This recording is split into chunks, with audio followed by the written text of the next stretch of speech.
Man, look at that big one there. All right. Yeah. I pledge allegiance to the flag of the United States of America and to the republic for which it stands, one nation, under God, indivisible, with liberty and justice for all. Roll call shows we are missing Mr. Jones. I will, item 2, approval of the agenda. I believe we are going to modify this agenda and take number 8 off, item of personal matters. So I would accept the motion to approve it with that amendment.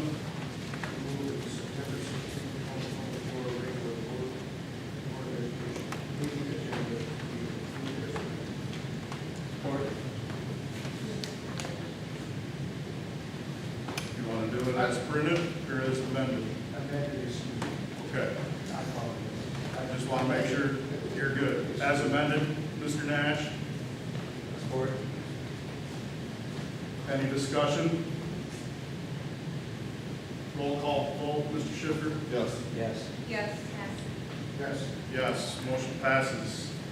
Item 3, communications. I have no written correspondence, communication from OE personnel. I have none. I have no communications from the public. Item 4, consent agenda. I might just say, Josh, in regards to the consent agenda, D and E. This month, we're starting both months. You can see the payment of bills is July 2024, and the financial report, July 2024. So at the next board meeting, it will be the August and so forth like that. But at least they'll match up each time from now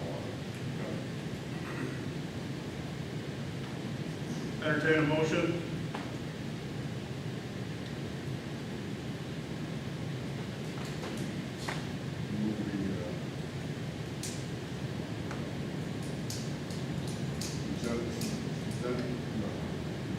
Agenda be approved as presented.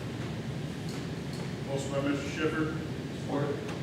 support by Ms. Woolley. Discussion. All those in favor? Aye. All those opposed? Motion passes.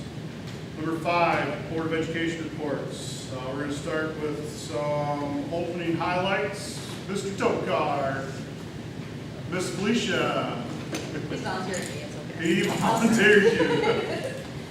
All right, so I'm reporting for K-5 because Michelle, Mrs. Hartman, is not available to attend. She's at her son's soccer game. She's also there with her 2 foreign exchange students, so she's very busy. So that is where she's at.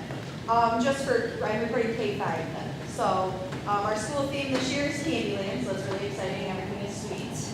And then we have it K-5 across the board, so it's really fun. We started off a little rough before school got started. We had to fill a lot of positions really fast, but it ended up being great. We got them all filled, and everything's going really good with that. Our open houses went really well. We got to meet a lot of our students beforehand and see a lot of our families that either they're returning to us or we get to meet they're new. We are in the process of testing right now. PE night, PE night. We are complete, and we had our we call them data dives, our data days, where we go through each teacher, meet with them, and kind of show them where their students placed, and then how to help their students from there. And then Leonard is finishing up testing right now, and then they will be having those same days to meet each teacher. We also are kicking off Spirit Week this week, so today was a fun day. Today was Pajama Day for sweet dreams, because we're doing everything with the Candyland theme. Tomorrow we have Skittles Day, which means each class gets to dress by a class color. Wednesday we have Jolly Rancher Day, where it's like a cowboy or cowgirl, that's how they get to dress. Thursday is Smarties Day, so they get to dress like a teacher. And then Friday is our Candyland Day, which is our big game day, which is just like Ovid-Elsie and cheer on our Marauders. With that being said, we are doing an open house, or not open house, homecoming tailgate. So K-5 are going to be together under a tent over here in our courtyard by the middle school. And we're going to have a spot where students can come up and get a free football or a free pom-pom. And then they also get their ticket, so each student gets their ticket to the game to go watch the football game. So other than that, we're off to a good start. Any questions? been crazy busy yet. Thank you, ma'am. Thank you. Mr. Ormsby. The year started out pretty well. We were able to, as you know, hire a seventh grade special ed, so now we are fully staffed and certified teachers, which is fantastic. Not everybody in the state of Michigan can say that, so we're happy that it's happening. We completed our first set of NWEA reading and math. The students take this 3 times throughout the year so that they can monitor their progress as the year progresses. Teachers are using it to, and the kids with their guidance, the kids are able to create individual ISL plans so that they can hit the specific areas within math, within reading that they are struggling with. So it's great that we have those resources for us. The middle school is also participating in data review days with CC RISA 3 times throughout the year. That helps us focus. We have a lot of data, but they give us extra data, and that helps us focus our professional development. It helps us focus our school initiatives for the year to make sure we are matching the kids' needs. The middle school is likewise participating in the Spirit Week this week with the high school and the elementary schools. Student council is in the middle of selecting their membership, and then the clubs that we have already started and up and running are student challenge, chess club has started, and then girls basketball and cross country have all mid-season. Any questions? Thank you, sir. Thank you. Mr. Dokar. These guys are way more prepared. They actually have more items for our flyers. You guys should kind of see what's going on. Again, it's got a little bit of information on the next page. You.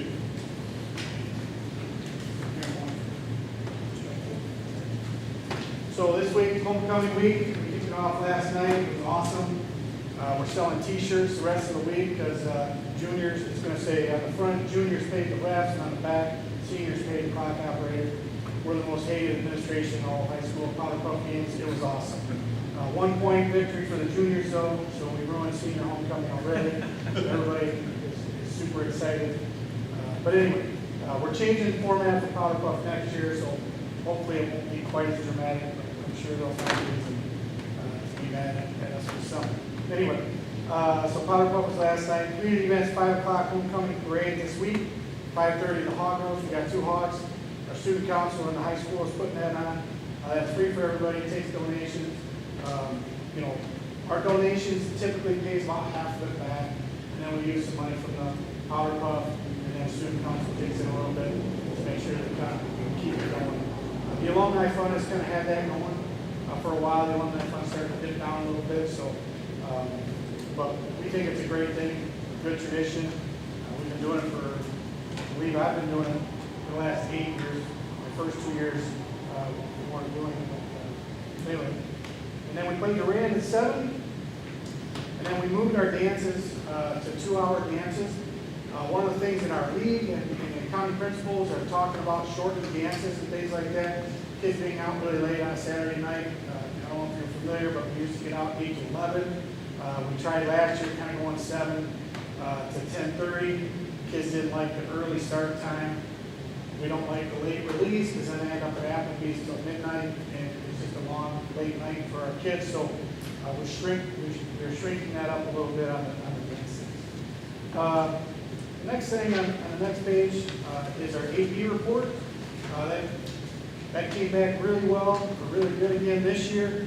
We're a little bit back to reality. Last year was a superstar year, 77%, 23, but this year we were at 58, kind of similar to 2022, just a smidge below how we did the previous couple of years. And then on the back page, one of our really diehard teachers really likes to compare how we do with everybody else.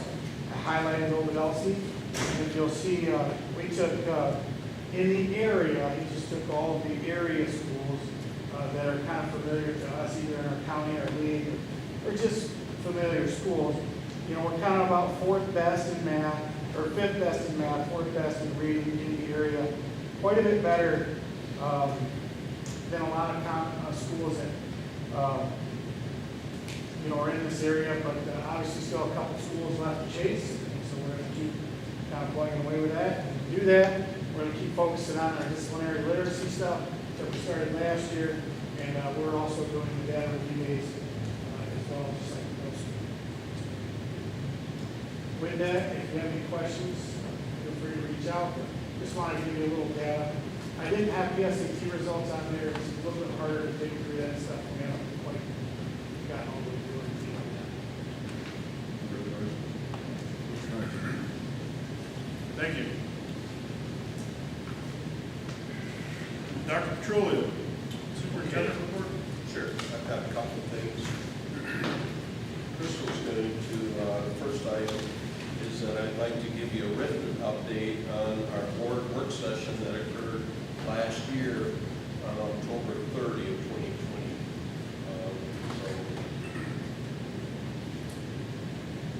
There were four categories. The first was the financial and district resources, and within that, the task included student projections. So I'm going to give you student projections compared to last year. Now, so if you look at 23, 24, that's kind of the first column with numbers of students. And the next column is the 24, 25, and that's current. We still think that is going to go down some. It could go down anywhere from 5 to 10 students, because some students, they've just not shown up, but they've not withdrawn yet. So therefore, the bottom line is we most likely will end with less than what we have at this time. But you can see kindergarten is, that's nice to see compared to last year. 107 last year, 111 so far. So we always say, man, it's nice to at least keep more than 100. And that's 4 up from last year. But then if you go to first grade, now it says minus 12. Now that doesn't mean minus 12 down from what you see there. Okay, what it is, it's in previous year.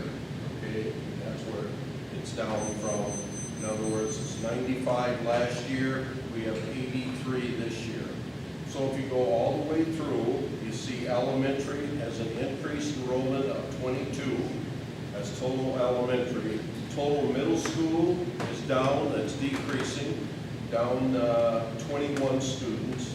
And the high school is down a total of 23. All dead is staying pretty steady, we're up 2 there. So at this time, we're projecting to be 20 down from last year. And last year at this time we had 1,323. This year at this time we have 1,303. However, if we drop another 5 to 10 students, which is very possible at this stage, we may end the year, not end the year, when we have our official count, we may be down to more like about 1290 to 1293. What did we budget for? We budgeted for 1280. So therefore, we're still above what we budgeted. Any questions on student enrollment? When I first sat here, that number was 1820. Yep, absolutely. In fact, when I first, it was more closer to 19. Yeah, absolutely. It has gone down over the last 30 years, you might say. But that's not just Ovid-Elsie. That's enrollment in some districts are increasing enrollment. Those are districts where a lot of people are moving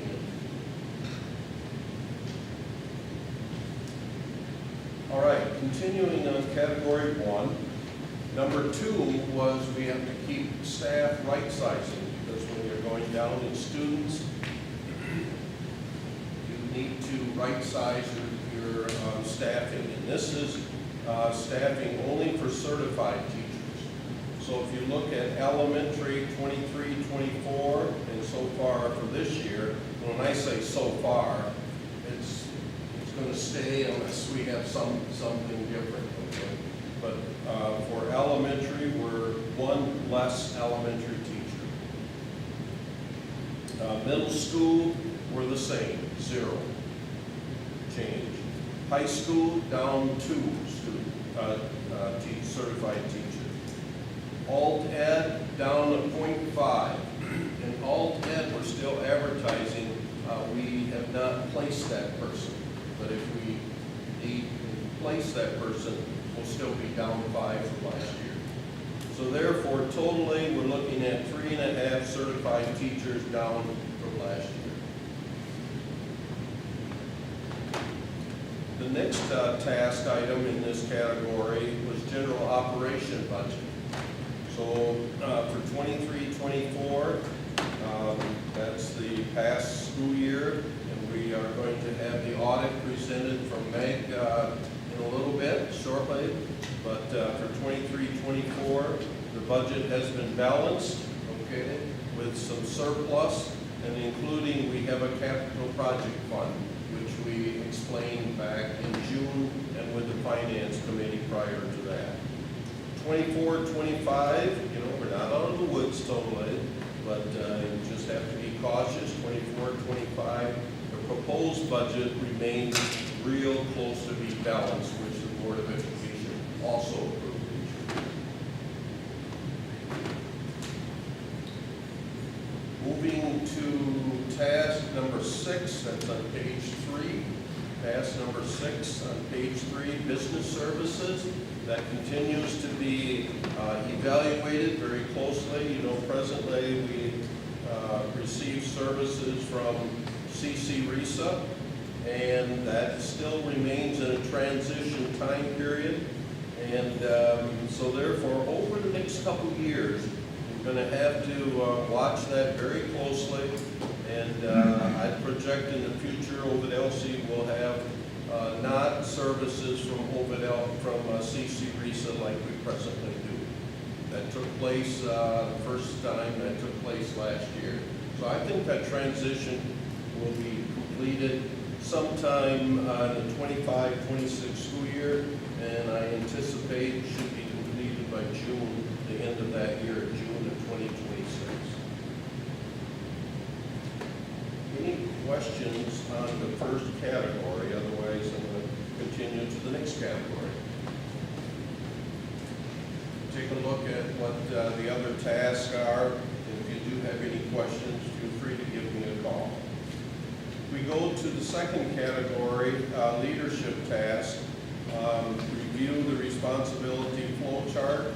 That is done yearly, and in front of you, I believe, you see the flow chart. Do we put that down there, or do we not? I don't think so.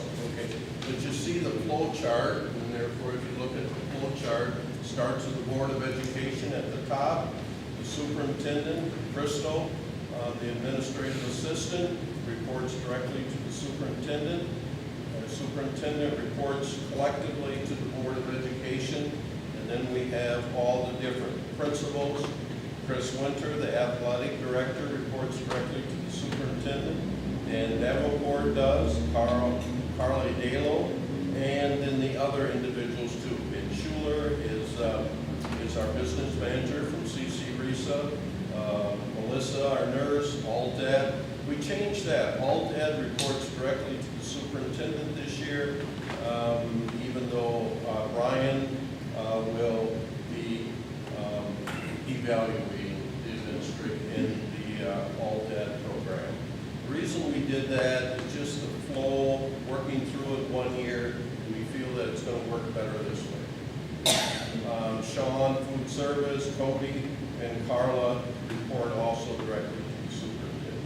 So that's how the flow chart works. Any questions on that? So that's the first task to keep completed under leadership on page 4. I'd like also to look at number 7 on page 5. Just a couple things there. In front of you, we have board opportunities for growth and training. That's what task number 7 stood for. Review opportunities for board for growth and training. There is, if you have the document in front of everyone, there is, that came from MASB, Michigan Association of School Board, and it says make your voice heard. And they're looking for input from local boards of education, so that you can provide MASB talk to the legislature this year. What are high priorities you feel that MASB needs to work with, and they're going throughout the whole state.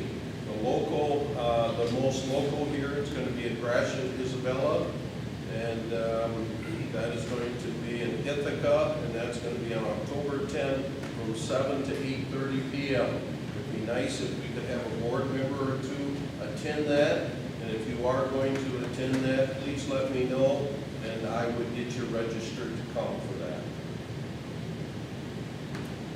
So that's one item under opportunities for the board. The other is, I talked to a couple of you as board members. I put in front of you a document that we as administrators, all principals and myself, we're going to do a book study this year. The book study is Great by Choice, and that's the document you have right in front of you here. I would ask you to please take a look at this document, and then on the first page, there's a little bit of an introduction to the author, Jim Collins. And then the second page is a book. If you would like to read it, I could get a copy for you, okay? But a summary of that book, the book is about, not that thick, but it's about this thick, an inch plus, okay? But a summary for that is this red booklet right here. It would be really nice if you could read this between now and our next board meeting in October. And if you read this document, that gives the different levels, 1 through 7, on the good to great. And I said if you would like to read the whole book, please let me know and I'll get a copy of the whole book. But this summarizes it well. So I encourage for each of you to read that, and then we can discuss it, maybe take a half an hour, 15 minutes, a half an hour at our October board meeting. Then, if you feel challenged to continue with that, the next book that Jim Collins has written also, I will get you a copy of that, and this is the book right here. That's called Great by Choice. Excellent book, and this is the book that the administrators and myself are going to study throughout the year. And that is on this document that I handed for you about chapter 1, chapter 2, chapter 3, and we're going to take about one chapter a month. And I would encourage the board also, if you would like to do that, you let me know in October. We'll first discuss this red booklet, and then we'll continue, and if you want to, we'll continue to read Great by Choice. It'll be the same book that the administrators and I are discussing this year. So there's just a couple opportunities.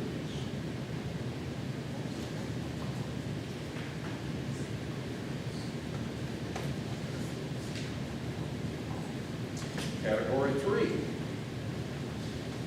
was curriculum student achievement. And in this category, I'm not highlighting any item. You're going to hear about these throughout the year. Carly, each of our principals will be talking about special ed. Rochelle will give you updates in the curriculum and student achievement area. And then finally, the fourth category is communication. I think of all 4 categories, that is the area that we lacked on previously. And it's an area that I think needs much improvement, much work on in regards to communication. So hopefully we can get started more in that area too. And let's talk about internal communication and external communication. Any questions?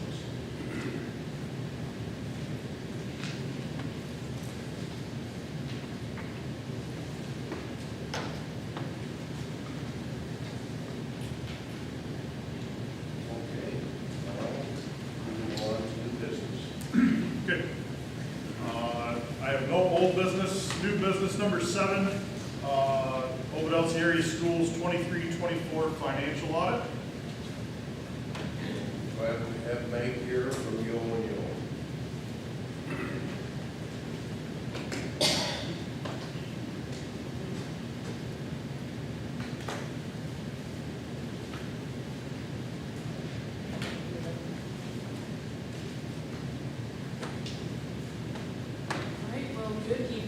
my name is Meg Warner. I represent Yo and Yo. We're a CPA firm based here in Michigan.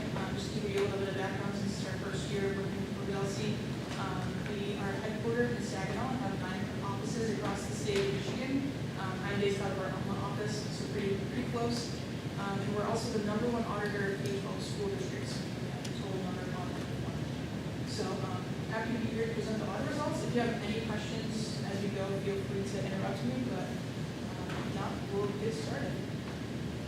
So this first slide here, I always like to touch on an audit opinion and the purpose of an audit. It's a common misconception that the financial statement audit, the purpose is to find fraud. It's not. Our purpose is to look at the financial statements that management's prepared and then issue an opinion on those financial statements. So this year, you'll see we issued an unmodified opinion, which is the highest level of assurance possible. And in other words, it's a clean opinion. So no big news there.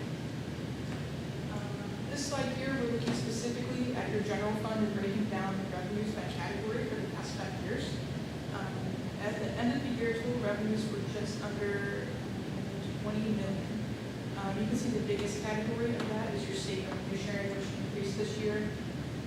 The next category is sometimes your federal funding. You can see there was a big increase in the past 2 to 3 years with COVID.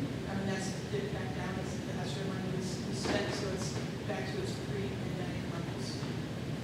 And then the other 2 categories are your local revenue, which is primarily property taxes, and then all other.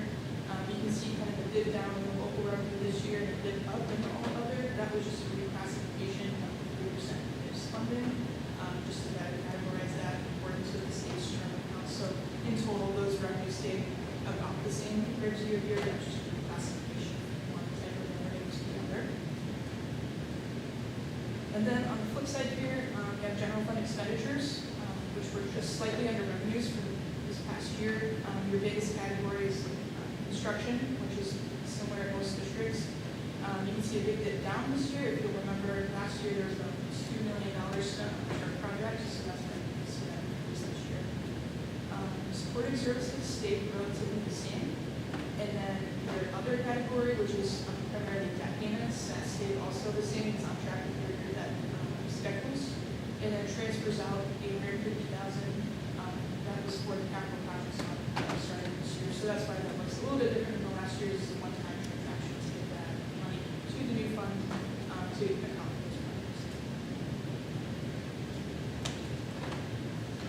So then this is looking at general funds fund balance. So in non-governmental accounting terms, it's your net worth. So if you were to take all the district's assets, liquidate them, and pay off all of your liabilities, what are you going to do with them?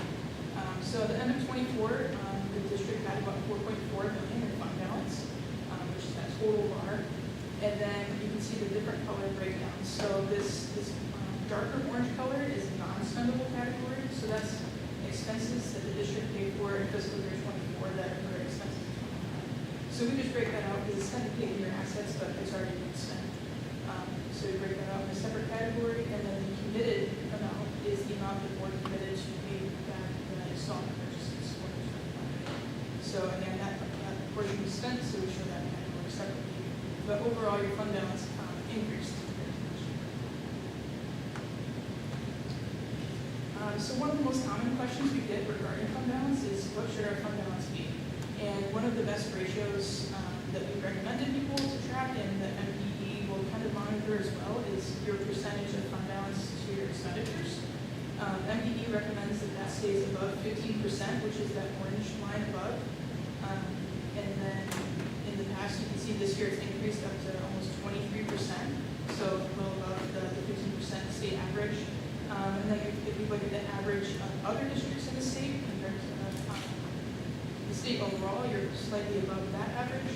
And among your peers, based on enrollment, you're just below about a percentage. So overall, fund balance is looking healthy. It's well above the state's 15% recommendation.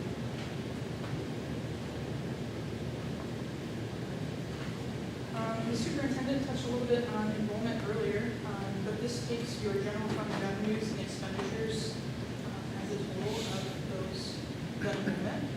So you can see as enrollment's trending down, revenues and expenses are starting to trend up. This year they trend back down a little bit. That is primarily related to those federal revenues that we talked about earlier, all that ESSER funding and year funding. As more revenue came in, you only have a certain amount of time to get it all spent before the state's going to request it back. So that's why expenditures increase as well to get that funding spent. All right, so this year we also completed a single audit, which is an audit separate from your financial statement audit that looks just at your federal funding, which is required by the federal government. So in total, for this past fiscal year, the district had just over $1 million in federal expenditures. We tested the child nutrition cluster, which is a food service program, that made up about 70% of that total just over $1 million. And we issued an unmodified report. So in other words, a clean opinion. We also had no material weaknesses, no significant deficiencies, and no material non-compliance items. So that's a great testament to the management in place, and especially over child nutrition, that we had no findings in that area. And then lastly, this is zooming back out to the regular financial statement audit, just to talk more about our findings there. We had no material weaknesses, no significant deficiencies, and no material non-compliance, which is great. It's rare now that we see a district that doesn't have one of these types of findings. Just with all the different compliance rules that are required with school accounting, it's become exceedingly rare to have no findings in this. So you'll see after my presentation, I'll pass out the audit reports. They're also available in PDF as well, but we issue a governance letter that kind of covers some of our recommendations that we gave to management. So there will be paragraphs about these 3 comments in there as well, but I'll just touch on them briefly here. The first one is cash receipts. Currently, there's someone at the district who collects cash and checks, and they're also the person responsible for depositing those cash and checks. Primarily, for audit purposes, we'd like to see someone else involved in that process, just to have better segregation of duties. We didn't consider it to be a material finding since there's not a ton of money that comes in that way. It's primarily just like sharing larger amounts of computers. So I think this is something management was already aware of and was already working on process to correct, if not corrected already, but I just wanted to fix it now.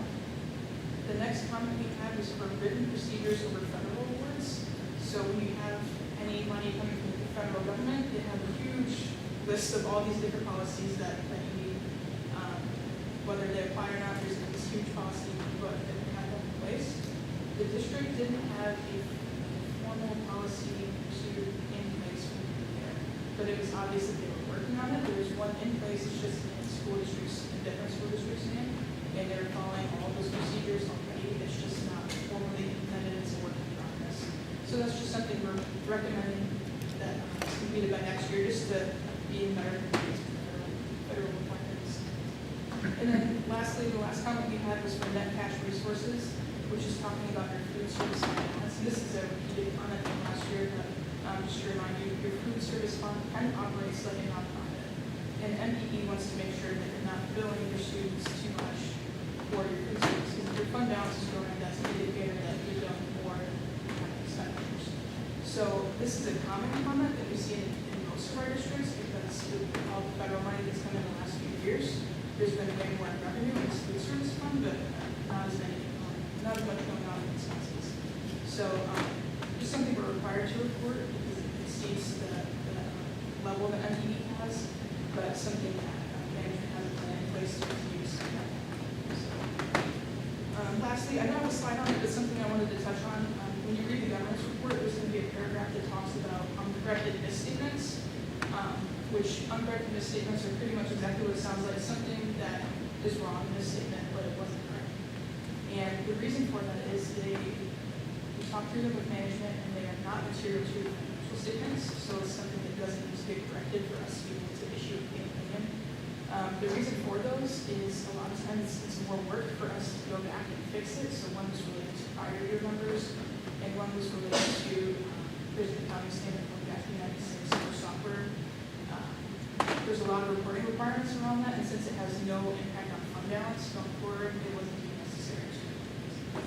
So you'll see it described more in that report, but I just wanted to bring that here. So, any questions on any of those slides? for everything else?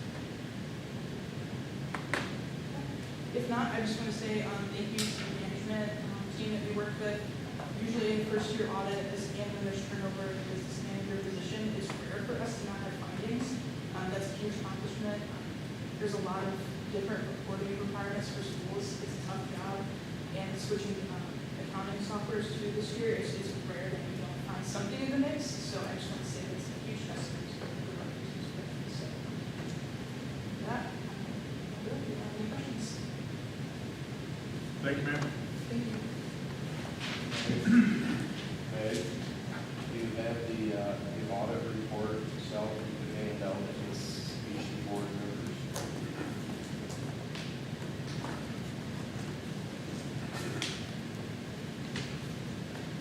Is there a follow-up on any of those recommendations that were mentioned before this time? Well, follow-up, they still will take care of it. A lot of them are very good.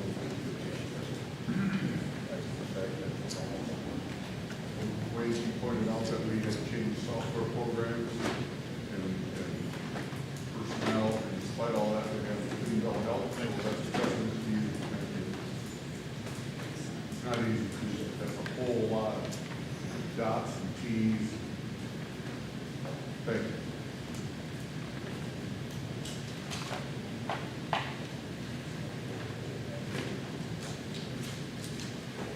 I would entertain a motion to accept this audit report as presented.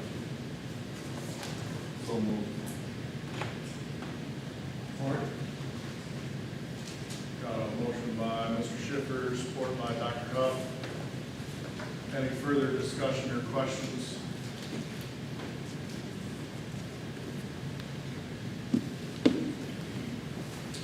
Roll call, we'll start with Mr. Nash.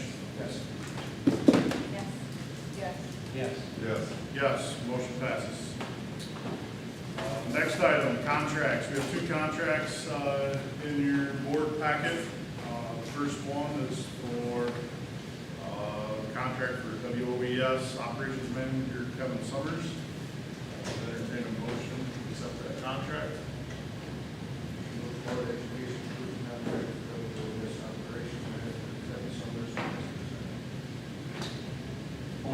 Motion by Mr. Nash, supported by Dr. Huff.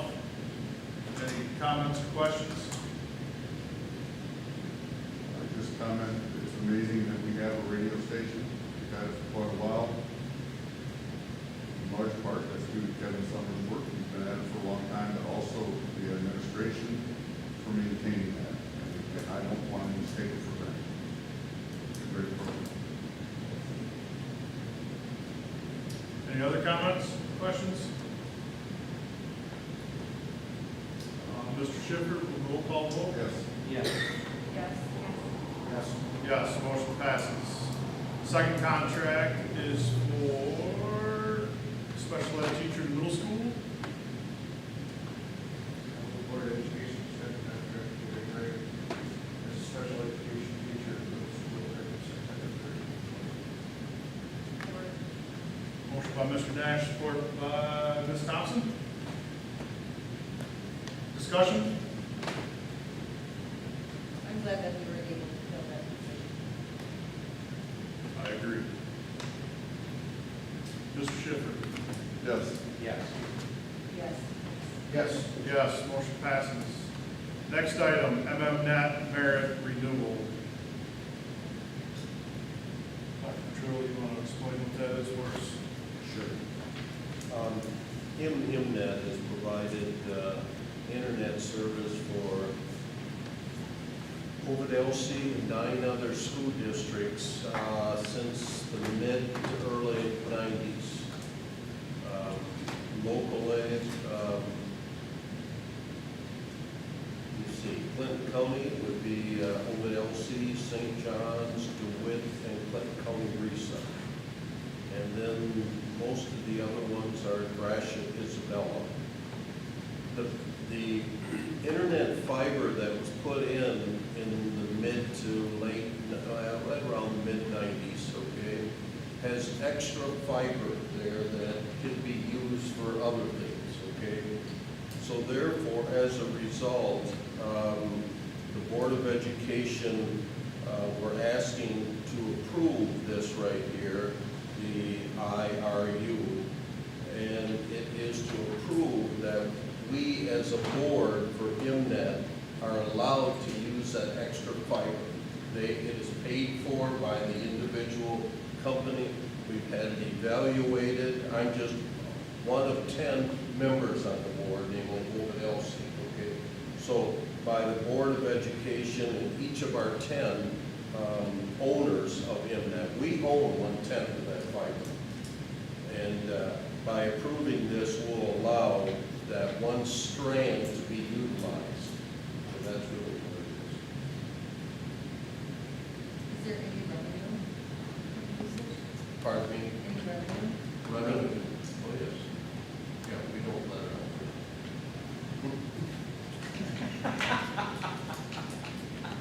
But, yeah, This is another example of how far ahead our administration was when we put that in.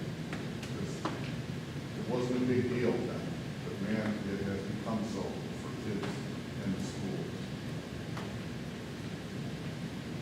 yeah, discussion started already, Mike, on that, I'd say about 1993. And as I said, we all signed up about 94, 95. Ovid-Elsie was one of about maybe 6 original ones. And then St. John's agreed, Ovid agreed.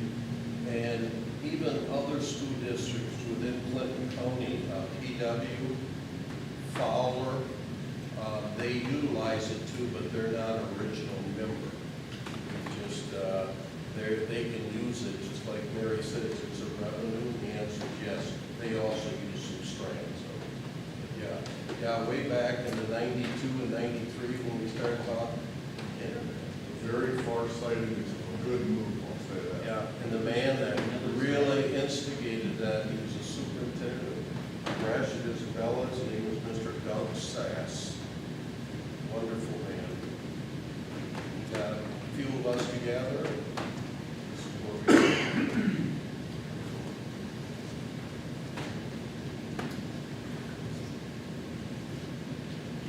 Board of Education approves the IR. Support. Motion by Mr. Nash, supported by Dr. Huff. Further discussion? All those in favor? Yes. All those opposed? Motion passes. Item D, MIPS board members.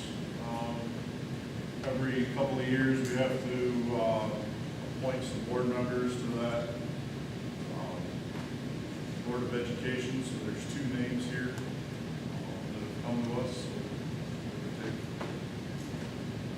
those motions and nominations at this time. I'll make a motion the Board of Education appoint Harold Mitchell for a 4-year term on the Board of Education. Motion by Brooke, Woolley, supported by Ms. Schiffer. Discussion? All those in favor? Aye. All those opposed? Motion passes. I make a motion the Board of Education appoint Dr. Heather Wills for a 4-year term on the Board of Education. Support. Motion by Ms. Woolley, supported by Mr. Schiffer. Discussion? All those in favor? All those opposed? Motion passes. Number 9, other matters which properly come. Number 10, hearing from board members.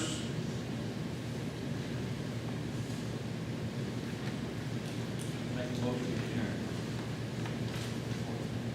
Motion by Dr. Huff, supported by Mr. Nash. All those in favor? Aye. Motion passes. Thank you, folks. Appreciate your time.